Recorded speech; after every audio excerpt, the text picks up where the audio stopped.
Devastating wildfires in California turned neighborhoods to ashes, forcing thousands to evacuate. Stark words from North Korea's top diplomat saying Donald Trump has lit the wick of war. And pup lover Putin, Russia's president, gets a new dog for his birthday. Thanks for being with us. I'm Amara Walker. And I'm Michael Holmes. Welcome to CNN Today.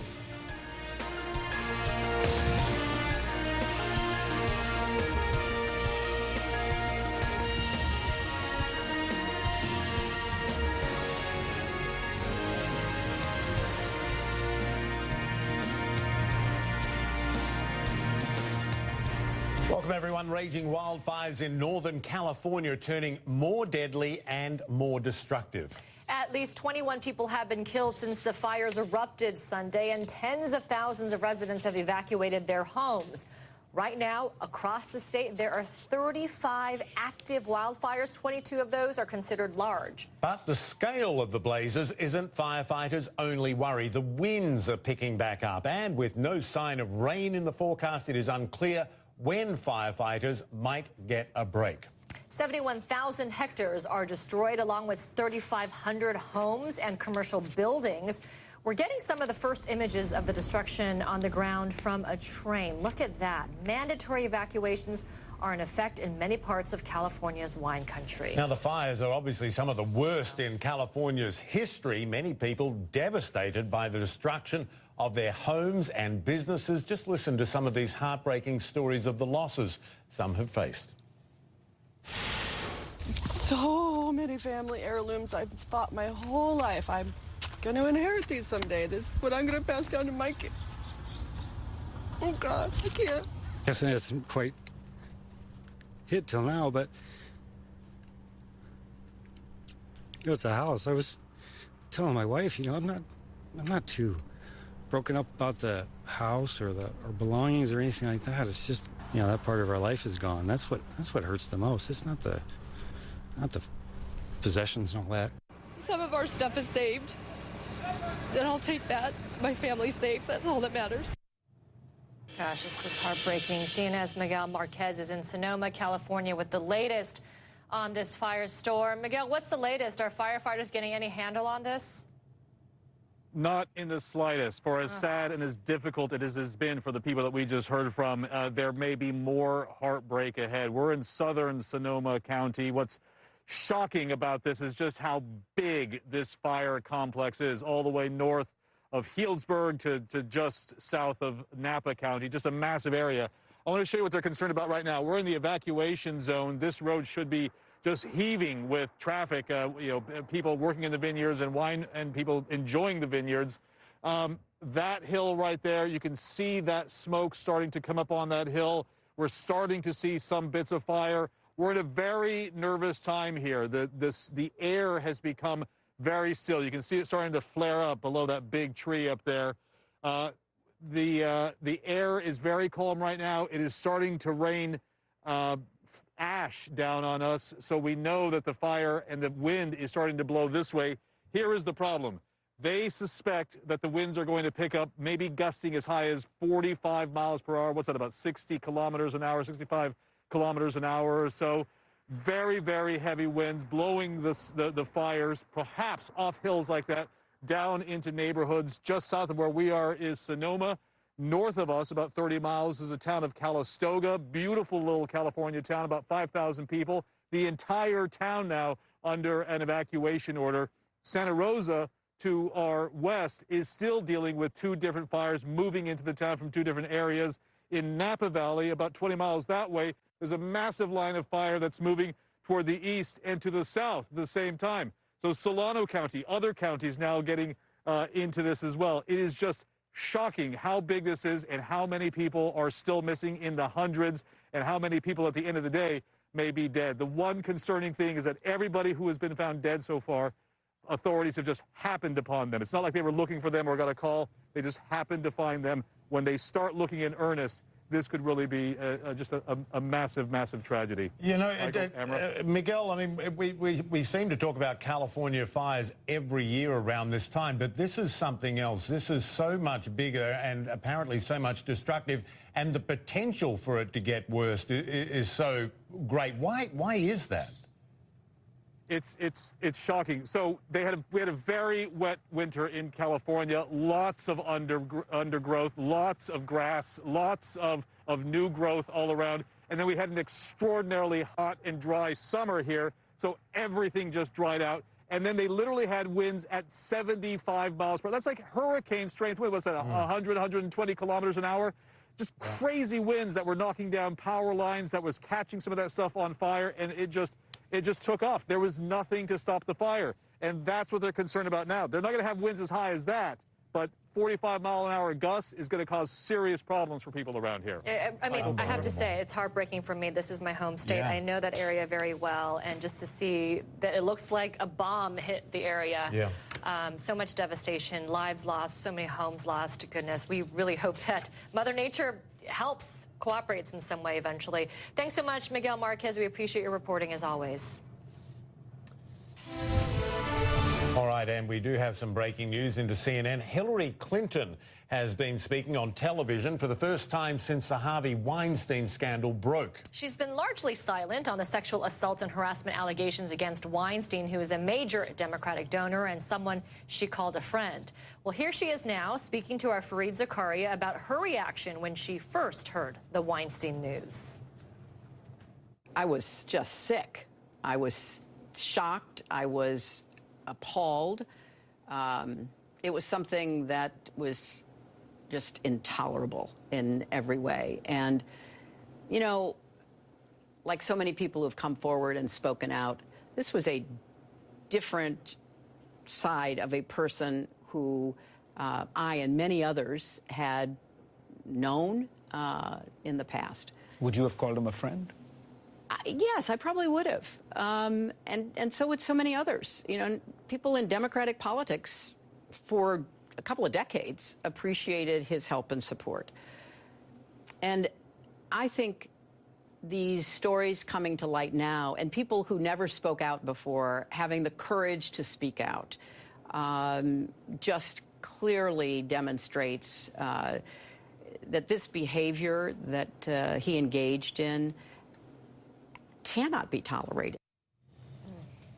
Hillary Clinton there speaking to Fareed Zakaria. Well, Ronan Farrow wrote the damaging New Yorker expose that was published on Tuesday following a 10-month investigation. Yeah, and in it, more than a dozen women claimed they were sexually harassed or raped by Weinstein. And earlier, Farrow spoke with CNN's Jake Tapper about the culture of fear and silence surrounding the allegations. These stories, they're really human rights abuses. As the reporter that uncovered so many of them, what was the most horrific part of this for you? You know, I want to highlight one story in particular. Asia Argento, this Italian actress, told a really horrific story of a rape. And, you know, very credible. Obviously, you wouldn't be reading this in the New Yorker if it hadn't checked out to the nth degree. And she specifically talked about a phenomenon that's present in a number of these stories, Jake, which is she went back afterwards. She went back to her alleged attacker. And that was a source of tremendous shame for a lot of these women, that he was enmeshed in their professional lives, that they continued to be afraid in a way that made them submit to him. That is a facet of sexual assault and harassment that often is very real. There are decisions in the hands of these women. And, you know, I'm not going to speak to specific legal or other remedies that are available to them, but I know that, you know, I'm still talking to a large number of these women, and that they continue to be committed to, you know, exposing a culture of silence around this. Well, part of the focus is now shifting to why this problem was kept under wraps for so long and why nothing was done about it. CNN's Bryn Gingras with more. The board of the Weinstein Company insisting that they had no knowledge of the explosive allegations against co-founder Harvey Weinstein, calling the claims, quote, an utter surprise. This despite widespread rumors that Weinstein's alleged abuse was the worst kept secret in Hollywood. Comedian Seth MacFarlane even knocked Weinstein's bad reputation at the Oscar nominations in 2013. Congratulations, you five ladies no longer have to pretend to be attracted to Harvey Weinstein. At least 25 women, including some of Hollywood's most prominent actresses, have now come forward accusing Weinstein of acts ranging from harassment to rape. Gwyneth Paltrow telling the New York Times that when she was 22, a meeting with Weinstein, quote, ended with him placing his hands on her and suggesting they head to the bedroom for massages. I was petrified, Paltrow said. Ashley Judd alleges that 2 decades ago, Weinstein had her sent up to his hotel room and then greeted her in a bathrobe, asking if he could give her a massage or she could watch him shower. Angelina Jolie also telling The Times that Weinstein made unwanted advances on her in a hotel room in the late 1990s. He went to the bathroom, came back out of the bathroom in a robe, and asked me to give him a massage. I said no, I didn't feel comfortable. He said, everybody does it. 2 other women recounting similar stories on CNN. And said, well, at least if you won't, give me a massage, then can I see your breasts? He told me he would give me 3-picture deal and he could get my movie made. And, I don't doubt that he could, but he said, you have to watch me, but you got to stay and watch me masturbate. The New Yorker publishing disturbing audio from a 2015 police sting involving Weinstein and model Ambra Batilana Gutierrez. Weinstein attempts to lure her into his hotel room before admitting to groping her the day before. Please come in on everything. I'm a famous guy. I'm feeling very uncomfortable right now. Please come in now. And 1 minute, and if you want to leave, when the guy comes with my jacket, yesterday you touched my breast. Oh, please, I'm sorry. Just come on. I'm used to that. Come on. Are you used to that? Yes, come in. The Manhattan District Attorney's Office says in a statement that, quote, while the recording is horrifying to listen to, what emerged from the audio was insufficient to prove a crime under New York law. Weinstein's reps declined to comment on the tape, but said in a statement, any allegations of non-consensual sex are unequivocally denied by Mr. Weinstein. Weinstein is a longtime supporter of Hillary Clinton and a major donor to the Democratic Party, raising more than $1 million for Democrats since the 90s. After days of silence, Clinton condemned Weinstein, saying, quote, the behavior described by women coming forward cannot be tolerated. The Obamas also denouncing Weinstein, saying, any man who demeans and degrades women in such fashion needs to be condemned and held accountable, regardless of wealth or status. Bryn Gingras, CNN, New York. We want to go straight out to California now. Stephanie Elam is there. There has been a 911 call involving Mr. Weinstein. Fill us in on what you know. I know there's not much information. Tell us what you know.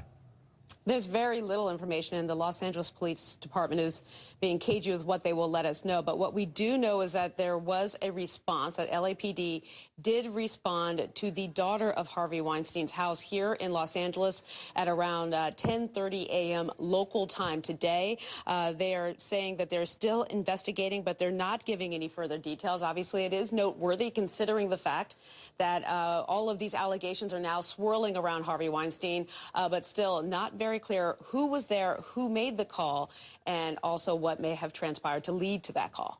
All right, we're going to have to leave it there. Stephanie Elam, thank you very much for that. We're going to turn now to Washington, where trade and taxes have been in focus during a busy day for U.S. President Donald Trump. Now, earlier, he sat down with the Canadian Prime Minister, Justin Trudeau, in the Oval Office. Mr. Trump saying if Mexico, Canada and the U.S. can't renegotiate a trade deal, NAFTA will be terminated and, quote, that will be fine.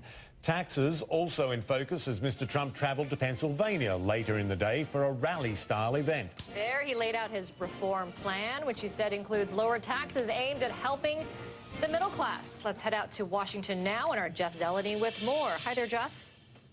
Hey, good evening. The president was in Pennsylvania making that pitch on his middle-class tax plan, as he was calling it. Of course, it will also benefit some of the wealthiest Americans as well. But it was one of the instances with the president taking this message out into the country here, trying to drum up support for it, and which is really still a very difficult legislative path here. He was, of course, talking about how middle-class Americans would benefit from this. But the reality here is this is just a framework of a plan. As he knows, the House and Senate are still writing this here. So this is something that is still a very tough sell on Capitol Hill, made more difficult by all this infighting that's been back and forth between the president and some Republicans.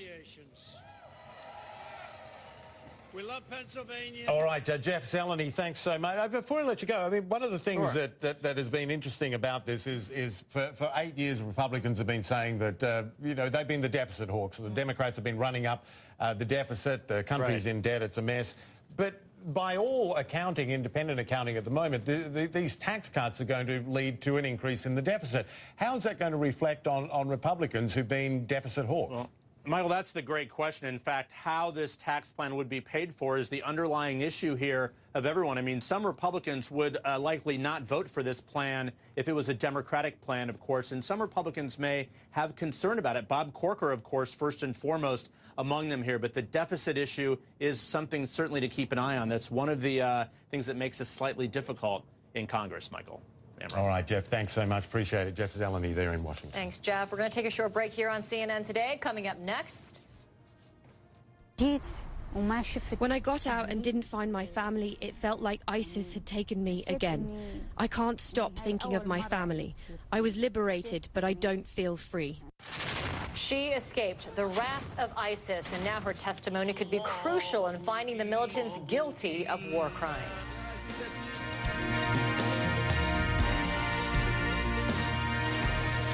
Emerging from over 50 years of combined experience in entrepreneurship, creating ventures built to last. This is Double Dragon.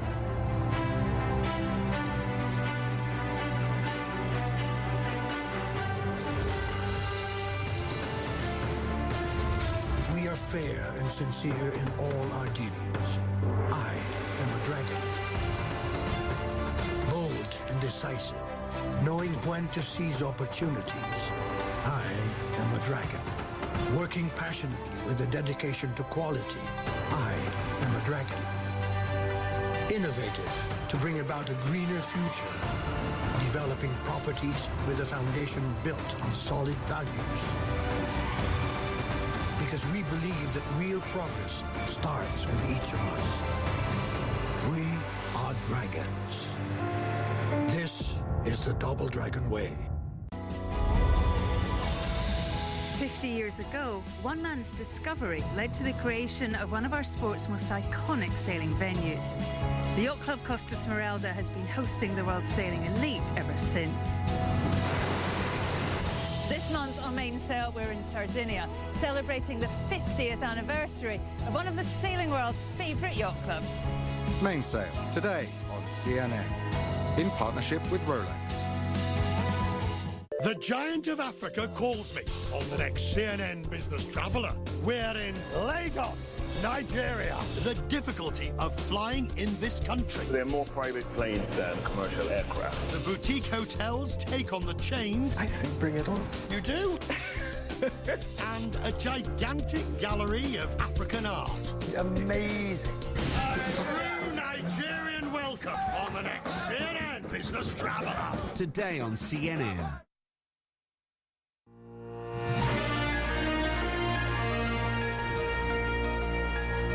Welcome back, everyone. The Iraqi Prime Minister is making a bold prediction about his country's battle with ISIS. At a news conference held in Baghdad on Tuesday evening, Haider al-Abadi said, quote, "The liberation war continues as we have promised.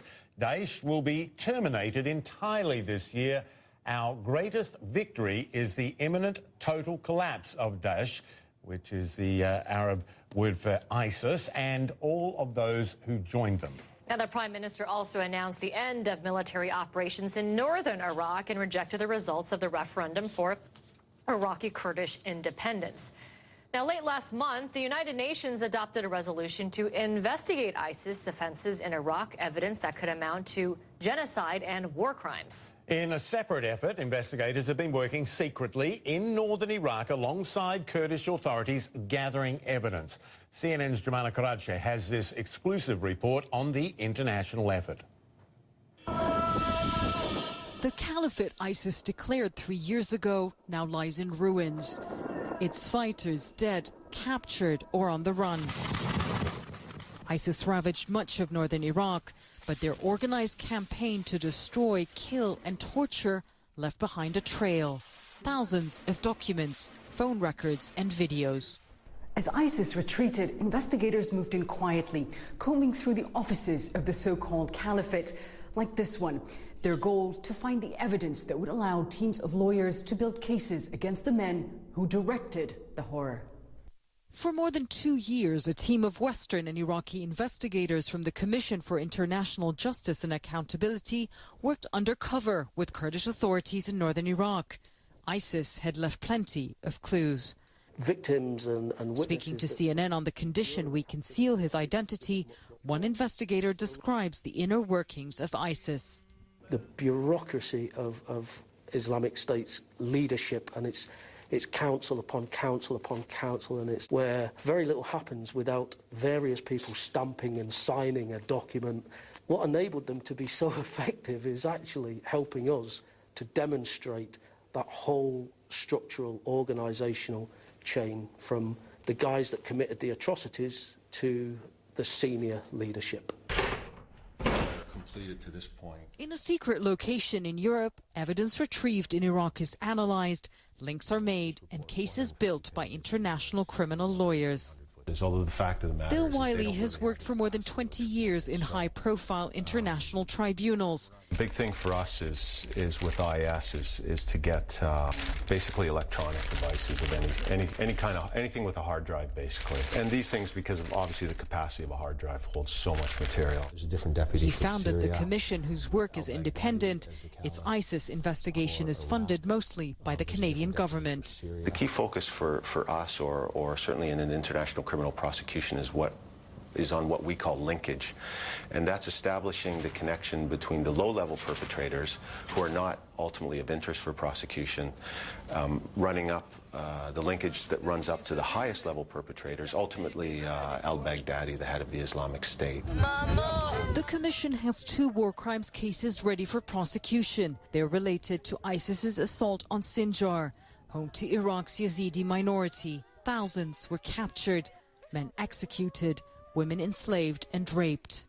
There's if I could put it this way, a creativity in their criminality which I have not witnessed anywhere else. I'm quite accustomed to mass murder. I've worked in Rwanda, in the Balkans, in the eastern Congo. So, if you will, mainstream, routine murder, torture, sexual offenses, and so forth. Myself and my colleagues are quite familiar with it, and never seen in my whole career, and I've been in this field for over 20 years.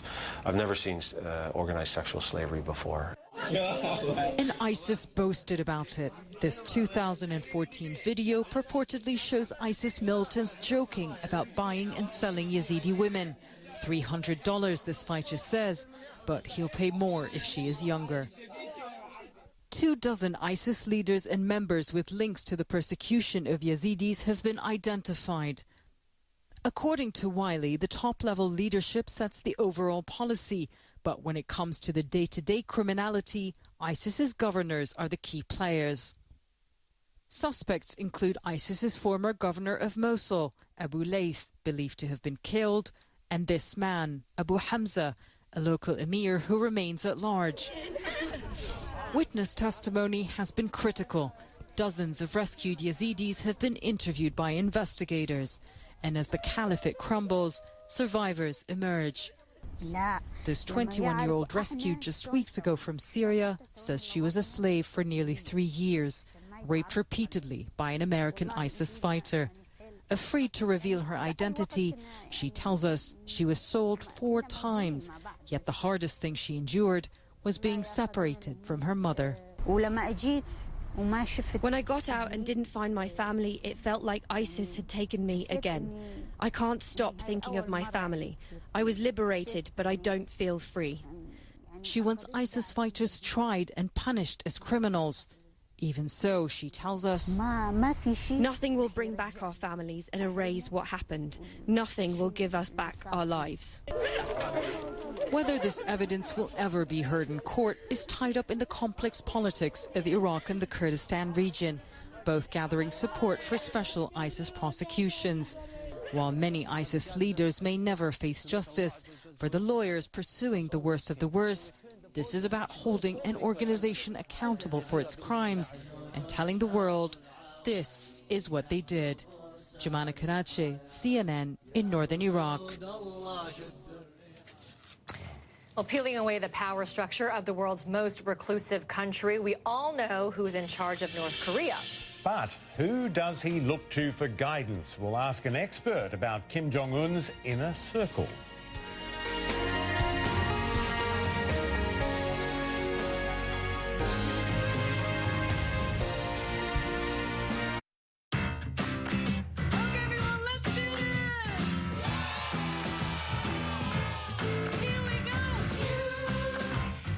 One possibility is to use the power of materials to turn seawater into drinking water.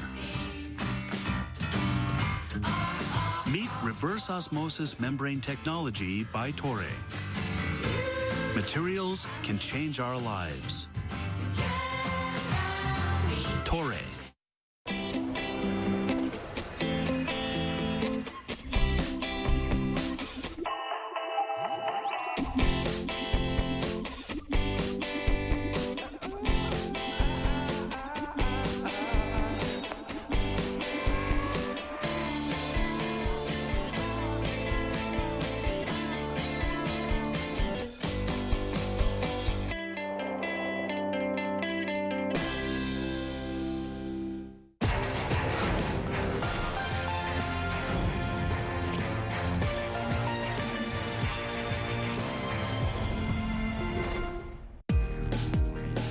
Because leaving home doesn't mean living less. Stay at a hotel that has the news source you trust.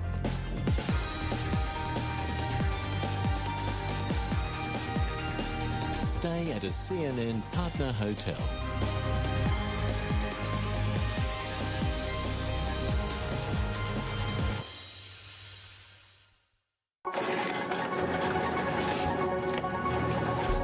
Trade can start just about anywhere. The exchange of goods and services can make traders of us all. Meet the entrepreneurs working to make it in a foreign market and see the challenges businesses face along the way. Traders in CNN Money with Maggie Lake. Wednesday on CNN in association with DHL. I'm Atika Schubert in Berlin, and this is CNN.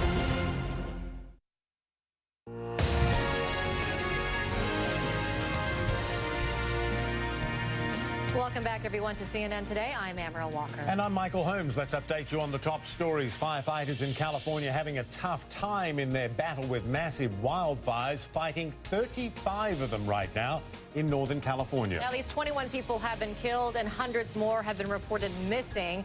And at least 71,000 hectares have been destroyed, along with 3,500 homes and commercial buildings. The sexual misconduct scandal surrounding Harvey Weinstein is growing. More than 24 women have accused the movie mogul of harassment, among them 3 who say they were raped. Meanwhile, we're learning the Los Angeles police responded to a call at the home of Weinstein's daughter Wednesday morning. Unclear why at the moment. Spain is rejecting Catalonia's calls for negotiations after the region's president signed what appeared to be a symbolic declaration of independence. The Spanish prime minister is giving Catalan's president until Monday to clarify whether the region has indeed declared independence or not. If the answer is yes, Spain's central government might then impose direct rule. North Korea's top diplomat says the U.S. president has lit the wick of war. Ri Yong-ho telling Russian state media his country is winning in the standoff and is a worthy counterweight to the U.S. Now, this comes a day after a warning that North Korean hackers stole military secrets from the South Korean Defense Ministry, secrets that included U.S. war strategies. Meanwhile, a new show of force, fighter jets from Japan, South Korea and the U.S. carrying out joint drills at night for the very first time. Will Ripley has been looking into North Korea's cyber capability. Here is his report. The biggest threat from North Korea may not be its rapidly growing nuclear arsenal. The biggest threat, experts say, may be far more insidious. North Korea's cyber weapons are just as destructive as conventional weapons, says Lim Jong-in. The former presidential advisor founded Korea University's Department of Cyber Defense. He says North Korean cyber attacks could paralyze power grids and financial markets, cripple communications and weapons systems. A South Korean lawmaker and member of the country's defense committee says North Korean hackers stole highly classified U.S. and South Korean military documents last year, including war plans. Cybersecurity company FireEye says hackers likely affiliated with the North Korean government recently targeted U.S. energy companies, probing for vulnerabilities. North Korea's cyber capability is among the top 5 in the world, Lim says. no country is safe. Being in the top 5 would put Pyongyang alongside global hacking behemoths, China, Russia, and the U.S., even as regular North Koreans don't have access to the internet. Defector Kim Hyung-kwang was a computer science professor in Pyongyang. He says some of his former students are part of leader Kim Jong-un's ever-expanding cyber army, recently divided into 3 bureaus. Bureau 121 focuses on attacking infrastructure, Bureau 91 on military espionage, Bureau 180 on making money. Kim estimates around 6,000 people support hacking operations in Pyongyang, with hundreds more operating abroad. In 2015, we found North Koreans working at state-owned businesses in China, including this restaurant and hotel. Kim says some jobs are a front. To be able to go abroad and carry out attacks, they need titles, he says. They go disguised as trade workers, restaurant employees, exchange students.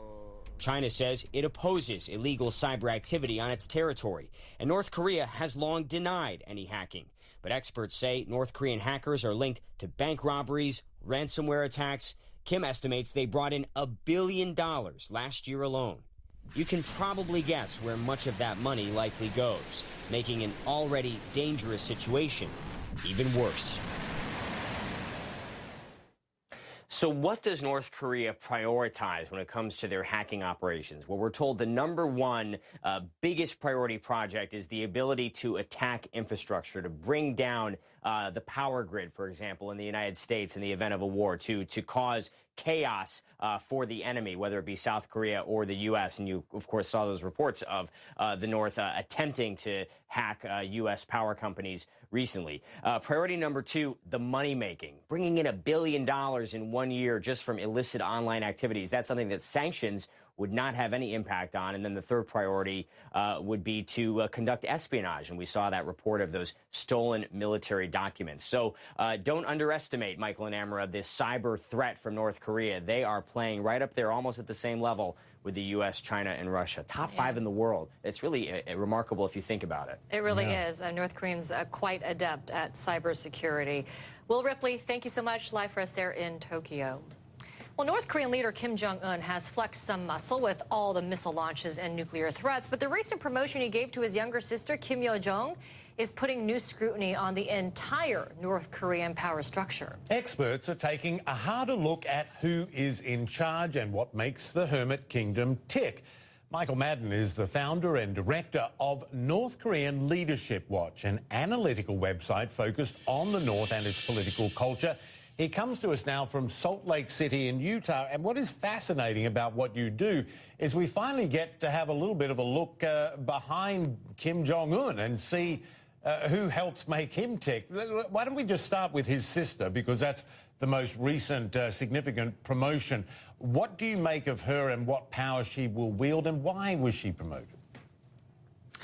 She was promoted basically to publicize and formalize a lot of power and, let's say, policy writs that she had already had, that she's had for at least a couple of years. And I think that that's the key point, is North Korean, the practice of personnel affairs with North Korean elites. Sometimes they'll appoint somebody to a position, like in the case of Kim Yo-jong, onto the Politburo.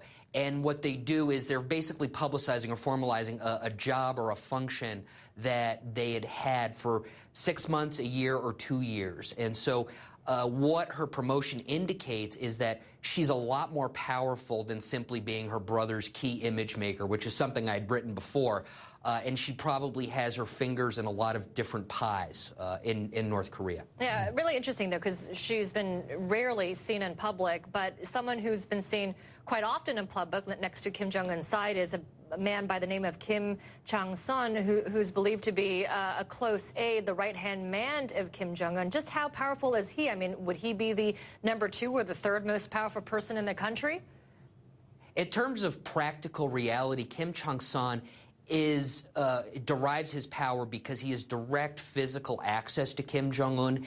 And Kim Chang-sun and Kim Yo-jong work in concert with each other. And that is to say, they are Kim Jong-un's chief gatekeeper. So they vet a lot of the documents and reports that Kim Jong-un reads, and they're essentially tasked to provide the supreme leader with situational awareness, and that's a pretty critical thing. Having direct access to a dictator is a pretty critical thing to have, and that's where Kim Chung-san and Kim Yo-jong. So as I say, they work in concert with each other. And interestingly, Kim Chung-san is somebody that Kim Yo-jong and Kim Jong-un have known since they were small children. Kim Chung-san served in a similar capacity for their father, the late North Korean leader Kim Jong-il. You know, it's interesting. I mean, he has killed so many of those around him, including members of his family, to preserve his position or for whatever reasons, paranoia or not. Do you get a sense of how he manages this clique, who he keeps away from whom, how he manages the risk of plots? North Korea has a number of cross-checks, and they have a number of security organizations. If you think about the child publication Mad Magazine, it's sort of like Spy versus Spy. There are agencies that submit different surveillance reports about North Korean generals, North Korean elites. And one of the key functions that somebody like Kim Chung-san and Kim Yo-jong do is what the North Koreans will call consolidation, where they take these different reports and they consolidate them into one thing. And they're very, very careful. And that's one of the reasons why we've seen a lot of, let us say, disciplinary issues affecting North Korean politicians since Kim Jong-un took power, is because they're very adept at striking at alternate power centers or at a physical threat to Kim Jong-un's life. Well, so one person that has not been purged or demoted and actually has been in her position for decades is this famous, now infamous anchor of North Korean state television, Ri Chun-hee. Tell us more about her role and her ties to the regime and how she's been able to stay in that role for so long. Well, Ri Chun-hee, Ri Chun-hee follows the script that they put in front of her. And we have to view her as sort of a senior news anchor. She's sort of a North Korean Walter Cronkite type of figure. She's sort of got a trusted voice, a respected voice. And so her function is basically as the lead propagandist, if you will, in television and broadcasting for the North Koreans. Very influential. Ri Chun-hee also plays a role behind the camera. She does a number of voiceover functions on the documentaries, the official. Every month or 2 months, they make documentary films about Kim Jong-un's activities. And Ri Chun-hee has traditionally been the person that they use as the voiceover narrator on those documentaries. So it's a trusted voice. And she's basically the gold standard as far as North Korean broadcasters go. She's also, I should say, I would say she's the woman who hasn't quite retired. A few years ago, she had suggested in an interview with a publication that she was going to retire, but for some reason, the North Koreans still need her, and they still bring her out to do some key reports. Well, clearly the regime loves that melodramatic voice. And I have to tell viewers who don't speak Korean, Koreans don't speak like that in that town. That's not normal. I mean, she takes it to a whole don't anchor like that either. No, we don't. It's not a dialect. This is just her thing. We're going to leave it there. Michael Madden, that was really enlightening. Yeah. Thank you so much for joining us. Fascinating. Thank you so much for having me. Wow, that's a real look at the structure there, isn't it? Yeah, something that we don't see much or hear much about. Don't ever anchor like that. Well, I'm just trying to take after you. I mean, that's how you're supposed to do it, right? I think so, yeah. All right, we're going to take a break. When we come back, so what does it take to help sweeten a deal with Vladimir Putin? Oh, well, what else? You bring up Puppy. That's what one leader did ahead of talks with the Russian president. You're watching CNN Today. I don't know what happened to the puppy. We'll find out, I hope. The giant of Africa calls me on the next CNN Business Traveller. We're in Lagos, Nigeria. The difficulty of flying in this country. There are more private planes than commercial aircraft. The boutique hotels take on the chains. I think bring it on. You do? And a gigantic gallery of African art. Amazing. A true Nigerian welcome on the next CNN Business Traveller. Today on CNN. The markets of the Middle East are some of the most important in the world today, with opportunities around every corner and development that never seems to stop. The Middle East is investing in its future, establishing new relationships every day. But what does the next decade look like for these emerging markets? I'm right in the middle of it, bringing you the answers and analysis you can only get on CNN. Marketplace Middle East, Sunday on CNN. Los Angeles and California, when you think about everything that has come out of there, it's an influential place. People marching onto City Hall here in San Francisco. We are fact-finders. Donald Trump came all the way down here, and then the issue of who would pay for the wall never came up. You question people to get straight answers. You didn't name Bill Cosby then. Why now? The vast majority of people I talk to have amazing stories to tell.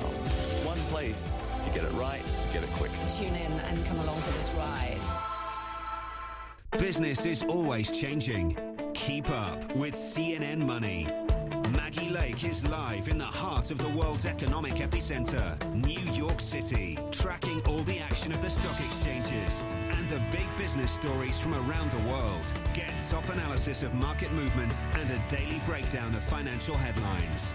CNN Money with Maggie Lake, tonight only on CNN.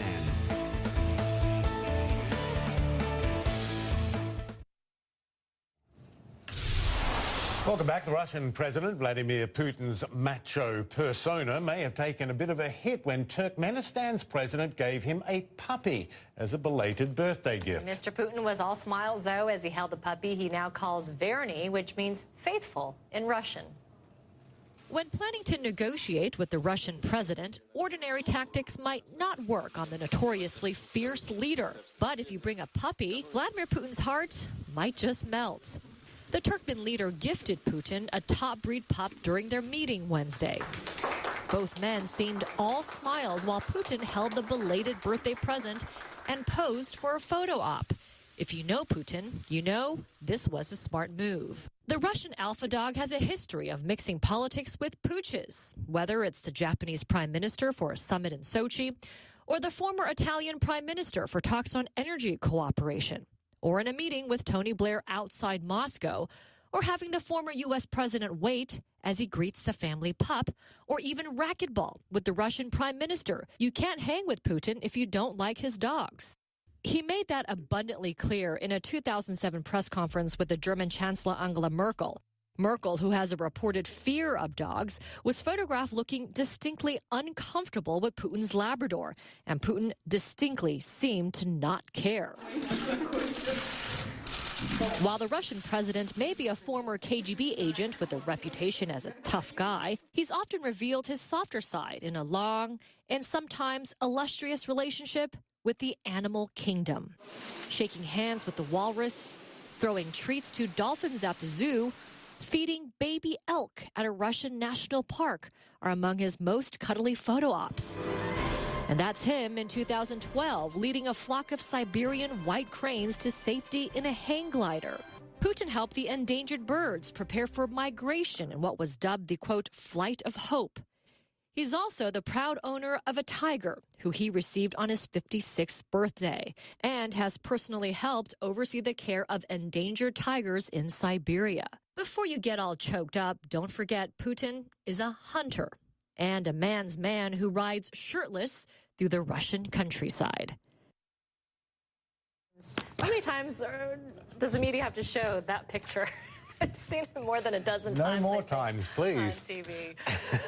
Oh, boy. Yeah, I bet you don't bring Vladimir Putin a puppy unless you've arranged it ahead of time. And gotten permission to do so, exactly. right? Exactly. Thanks for watching, everyone. I'm Amber Walker. I'm Michael Holmes. World Sport coming your way next. Goodbye.